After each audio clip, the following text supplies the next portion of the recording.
Hello friends, welcome back to my channel. This is your friend Karan. तो week add की analysis की शुरुआत करते हैं और आज हम एम स्टॉक के प्लेटफॉर्म को यूज़ कर रहे हैं चार्ट्स एनालाइज करने के लिए। तो एम स्टॉक्स के ही चार्ट यूज़ करेंगे। तो सबसे पहले निफ्टी से बात करते हैं। अगर आपने देखा हो तो इस वीक काफ़ी एक अच्छा सेल ऑफ आया था ग्लोबल मार्केट्स में, बट देन इंडियन मार्केट्स में of course we did go down, लेकिन जहाँ से ओपन हुए वहाँ से एक बहुत अच्छी रैली आई अपसाइड पे आप देखोगे तो। And in fact this was like one of the most beautiful charts I have seen after a long time. 30 minutes के चार्ट पे आप देखोगे तो एक भी रेड कैंडल नहीं थी, सारी ग्रीन कैंडल्स वन एक के ऊपर एक। So this was like amazing to see. So weekend के एनालिसिस में मुझे ऐसा लगता है कि जैसे हमने ऑलरेडी इस वीक देखा है इंडियन मार्केट्स को ग्लोबल मार्केट्स को आउट परफॉर्म करते हुए, इंडियन मार्केट्स ने ग्लोबल मार्केट्स को आउट परफॉर्म किया है। सो ये आउट परफॉर्मेंस आगे भी कंटिन्यू रहेगी ऐसा मेरा मानना है। And this was just the beginning. और अगर यहाँ से ग्लोबल मार्केट्स थोड़े रिकवर होते हैं और उसमें भी ट्रेंड एक अप की तरफ शिफ्ट होता है, अप ट्रेंड आता है, तो हमारे मार्केट्स बहुत अच्छी तरह ब्रेकआउट करके भी आगे निकल सकते हैं। So I am very much positive and bullish about our market. So मैं शॉर्ट सेलिंग की तो बातें नहीं करूंगा, बट देन सपोर्ट्स की लेवल्स की बातें कर लेंगे। तो ये निफ्टी का चार्ट है दोस्तों, और निफ्टी के चार्ट में हमने जैसे इस वीक गैप डाउन, एक बहुत बड़ा गैप डाउन था अराउंड 17,100 से 200 के बीच में।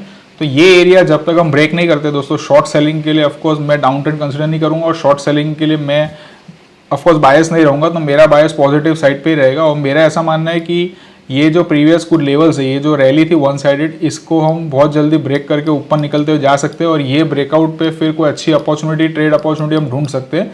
सो मार्केट बुलिश रहेगा ऐसा मेरा मानना है फॉर द कमिंग वीक और वीक्स, आप ऐसा बोल सकते हो, जब तक 17,200 या 100 का लेवल हम कैच कर लेते हैं। 17,100 जब तक बरकरार है चार्ट्स पे, जब तक ये ब्रेक नहीं होता है, तब तक हमारे लिए बाय ऑन डिप्स की अपॉर्चुनिटी सर्च करना ज़्यादा बेटर रहेगा ऐसा मेरा मानना है। सो this was about Nifty guys. और बैंक निफ्टी की बातें करें तो bank Nifty in fact has out perform Nifty also. उसका रीज़न है कि जैसे निफ्टी में कुछ सेक्टर्स है, जैसे IT सेक्टर्स है, वो अच्छे नहीं चले या थोड़ा सा वीक है। बट देन निफ्टी में, बैंक निफ्टी में खाली बैंकिंग सेक्टर्स है, बैंकिंग सेक्टर्स सारे ही इस वीक बहुत अच्छे से परफॉर्म किए हैं। इनफैक्ट मेरा ऐसा मानना है कि HDFC जो एक डेढ़ साल से ज़्यादा, शायद एक डेढ़ साल या पौने 2 साल से एक कोई परफॉर्मेंस नहीं दे रहा था, एक काफ़ी एक कंसोलिडेशन और एक टाइट रेंज के अंदर ही घूम रहा था। तो HDFC बैंक भी ब्रेकआउट करके बाहर निकल सकता है, उसमें कुछ मोमेंटम आता हुआ दिख रहा है। तो HDFC ब्रेकआउट करके निकलेगा तो ऑफकोर्स ये जो बैंक निफ्टी है, मेरा ऐसा मानना है कि हम 40,000 भी कमिंग वीक में पहुंच सकते हैं, नॉट अ बिग डील। सो मेरा एनालिसिस बैंक निफ्टी में भी बुलिश रहेगा दोस्तों। और मेरा ऐसा मानना है कि हम बहुत जल्दी, अब इस वीक में कहाँ खुलते हैं, अगर गैप डाउन खुलेंगे तो रिकवरी होनी चाहिए, या अगर ऊपर जाते हैं सीधे इसको हम ब्रेकआउट कर रहे हैं तो ऑफकोर्स 40,000 इज वेरी नियर। 40,000 का टारगेट आना कोई बड़ी बात नहीं है, इनफैक्ट 40,000 प्लस भी हम जा सकते हैं। और एक बार एक अच्छा ब्रेकआउट अगर हो गया तो 40,000 या 41,000 तक भी वन मूव में हम पहुंच जाए तो कोई बड़ी बात नहीं है। और मेरा यही स्टैंड रहेगा कि इस वीक जो हमने गैप डाउन ओपनिंग देखी थी, ये गैप डाउन का जो लेवल है दोस्तों 38,000, जब तक हम ब्रेक नहीं करते हैं डिसाइसिवली, तब तक मेरा व्यू बाय ऑन डिप्स रहेगा। And I will go bullish only. Her opportunity में बुलिश ट्रेड सर्च करने की फाइंड करूंगा। तो मेरा व्यू बुलिश रहेगा। नीचे के सपोर्ट्स मेरे लिए 38,000 है, जब तक ये ब्रेक नहीं होते मेरा व्यू चेंज नहीं होगा और मैं बुलिश साइड पे ही रहना पसंद करूंगा। सो this is my analysis for Nifty, bank Nifty. और अब कुछ स्टॉक्स की बातें कर लेते हैं।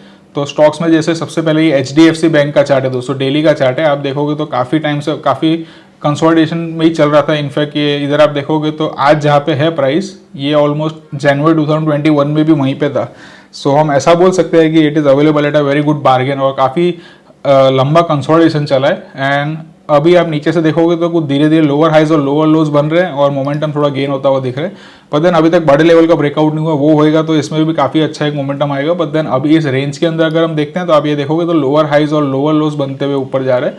तो इस पैटर्न के हिसाब से ये लोअर हाई था, ये लोअर हाई था, ये लोअर हाई था, और ये जो इधर बना ये भी एक लोअर हाई है। तो इसको हम और ऊपर जाता हुआ देख सकते हैं कमिंग वीक। और जैसे बैंक निफ्टी में मैं बुलिश रहना पसंद करूंगा, बैंक निफ्टी में मेरी एनालिसिस बुलिश है, तो ये HDFC bank is also one of the heavy weightage shares of bank Nifty.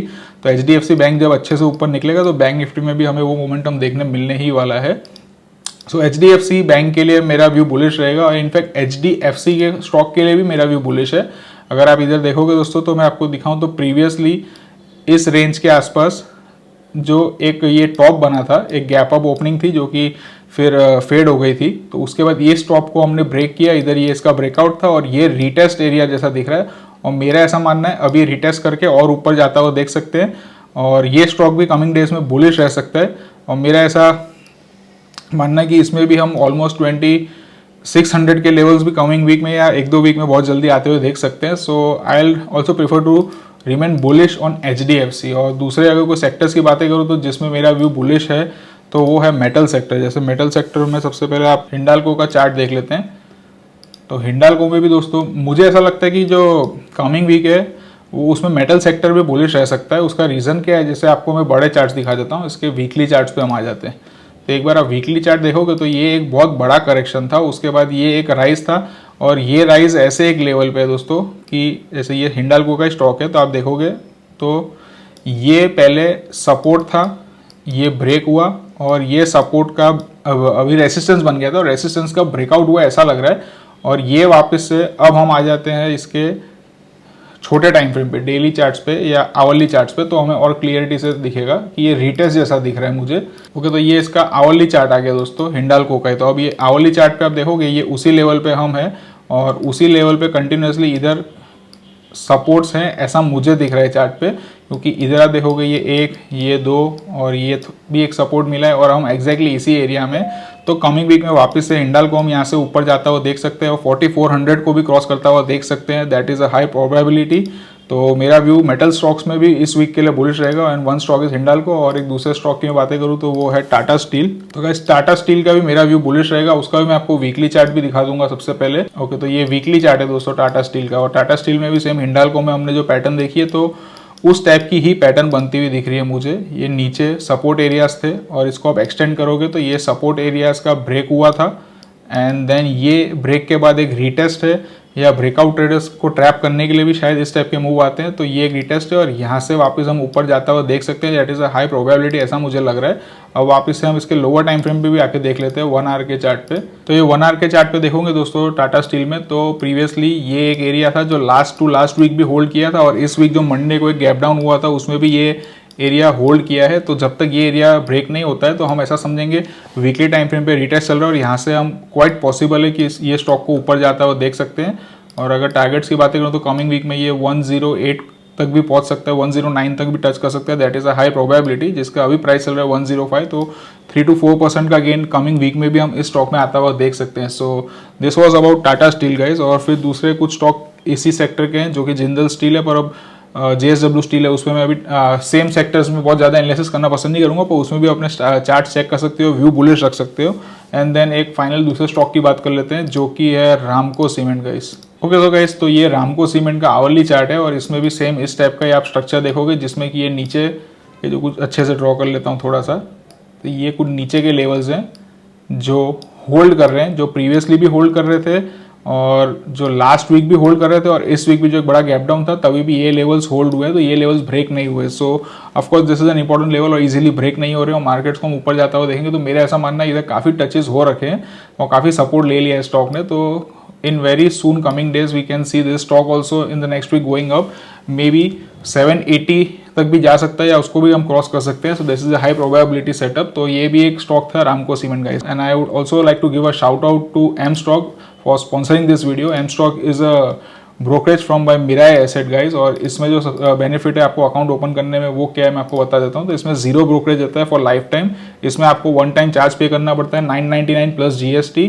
तो उसके बाद आपका 0 रुपीज़ ब्रोकरेज होता है for life time and you also get margin trading facility which is at the lowest 7.99% in the industry. I think this is the lowest margin trading facility fees, जिसको कि हम आप चेकआउट कर सकते हो। मैं लिंक डिस्क्रिप्शन बॉक्स में डाल दूंगा।